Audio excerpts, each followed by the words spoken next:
농어촌에 거주하는 주민이라면 영농 여부와 관계없이 수당을 지급하는 것, 농어촌 주민 기본수당의 기본 개념입니다. 경기도가 도입을 추진 중이라 농업계에 관심이 쏠리고 있는데요. 국회에서도 이를 법제화할 필요가 있다는 움직임이 일고 있습니다. 최근 열린 토론회를 김인경 기자가 취재했습니다. 경기도가 지난해부터 도입을 추진하면서 농업계에서도 뜨거운 감자가 되고 있는 농어촌 기본소득, 농어촌 주민 기본수당이라고도 부르는 이 제도에 대한 토론회가 최근 서울 여의도에서 열렸습니다. 서삼석 어기구 위성군 등 더불어민주당 의원 14명과 양정숙 무소속 의원이 농어촌 주민 기본수당 법제화 토론회를 공동 주최한 겁니다. 참석한 의원들은 제도의 법제화가 필요하다고 한 목소리로 주장했습니다. 기본소득이든 기본수당이든 이런 것이 법제화되지 않으면 사실 농촌 붕괴할 수밖에 없는 상황이 있기 때문에 이것이 꼭 법제화돼야 되고 새로운 사람들이 농촌에 올 수 있는 그런 기본소득이 보장될 수 있게.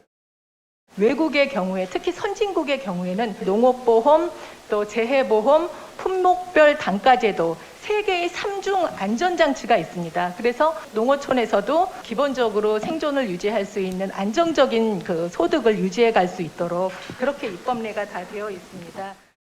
송원규 농업농민정책연구소 여름 부소장은 발제를 통해 농어촌 주민 기본수당이 제기된 배경과 의미에 대해 설명했습니다. 위기에 처한 농업농촌 농민이 어려움을 딛고 일어설 수 있는 밑거름으로 기본소득이 필요할 뿐만 아니라 특히 국가 균형 발전 차원에서 우리 사회의 특수한 공간이라고 할 수 있는 농촌에 제도가 우선 시행돼야 한다는 설명입니다. 농의 특수성과 보편적 기본소득으로 나간다는 그런 보편성의 전 단계로서 농어촌 기본소득에 대한 고민을 우리가 이제 설득의 논리를 만들어서 법제화와 사회적 합의를 추진하는 그런 시점에 와 있다라고 생각이 듭니다. 토론회 참석자와 토론자들은 모두 각 광역지자체가 지급하는 농민수당과 현재 논의되고 있는 농어촌 주민 기본수당은 성격이 다르다는 걸 강조했습니다.